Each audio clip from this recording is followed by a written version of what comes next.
имрӯзҳо қабули ҳуҷҷатҳои давталабон дар донишгоҳу донишкадаҳои олӣ ва коллеҷҳои кишвар дар сатҳи хуб ҷараён дорад. Аз он ҷумла Донишкадаи давлатии фарҳанг ва санъати Тоҷикистон ба номи Мирзо Турсунзода дар ин раванд давталабонро ба ихтисосҳои интихобнамудаашон қабул карда истодаанд. Бояд гуфт, ки барои номи пуршарафи донишҷӯро гирифтан дар донишкадаи мазкур шароити мусоид фароҳам гардидааст. Тибқи иттилоъ донишкада ба соли нави хониш пурра омода буда, тамоми роҳраву синфхонаҳо аз таъмиру таҷдид бароварда шудаанд ва донишҷӯён имкон доранд то соли таҳсили 2025-2026ро дар синфхонаҳои кушоду барҳаво идома диҳанд. Лозим ба зикр аст, ки дар соли 2025 7 нафар донишҷӯ донишкадаро бо дипломи аъло хатм намуд. Инчунин 27 нафар донишҷӯи дигар бошад тариқи квотаи президентии донишкадаро хатм намуда барои кор ба маҳалли зисти хеш фиристода шуданд. Дар донишкада аз рӯи 12 ихтисос магистранд, 6 ихтисос унвонҷӯ, 7 ихтисос докторанд, аз рӯи ихтисос PhD ва 5 ихтисос аспирантура қабул карда мешавад.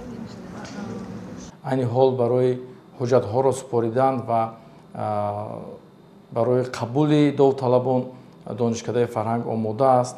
дар донишкадаи фарҳанг ва санъати Тоҷикистон имрӯзҳо ҳамаи шароитҳо барои донишҷӯён фароҳам оварда шудааст, ки донишҷӯён бевосита истифода мебаранд.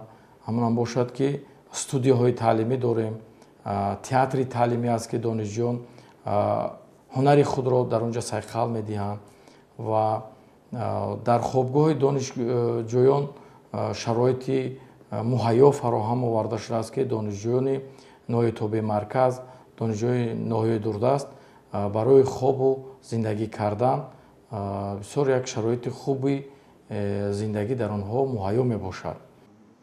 Бояд ёдовар шуд, ки омӯзгорону донишҷӯёни донишкада дар озмуну олимпиадаҳои шаҳриву ҷумҳуриявӣ фаъолона ширкат намуда сазовори мақомҳои намоён гардиданд. Аз он ҷумла ба даври шаҳрии озмуни ҷумҳуриявии фуруғи субҳи донои китоб аст 4 нафар омӯзгор ва 2 нафар донишҷӯ роҳхат гирифтанд. Дар ин баробар дар озмуни Тоҷикистон ватани азизи ман дар даври ноҳиявӣ аз донишкада 35 нафар иштирок намуданд ва аз онҳо 28 нафарашон ҷойҳои намоёнро сазовор гардида ба даври шаҳрӣ роҳхат ёфтанд. Дар даври шаҳри озмун 6 нафар донишҷӯ сазовори ҷойҳои дуюм ва сеюм гардида ба даври ҷумҳуриявии озмун роҳ ёфтанд. Ҳамзамон 7 нафар омӯзгору донишҷӯ дар озмуни шаҳрии ту қалби Тоҷикистони Душанбе фаъолона ширкат намуданд. Маврид ба зикр аст, ки донишкада бо 60 донишгоҳу донишкадаҳои кишварҳои хориҷӣ дуру наздик созишномаҳои ҳамкорӣ ба имзо расонида, дар доираи онҳо ҳамкориҳои илмӣ, таълимӣ ва эҷодиро ба роҳ мондааст. Хотиррасон менамоем, ки дар донишкадаи мазкур ба истиқболи соли нави хониш ва 34-умин солгарди истиқлолияти давлатӣ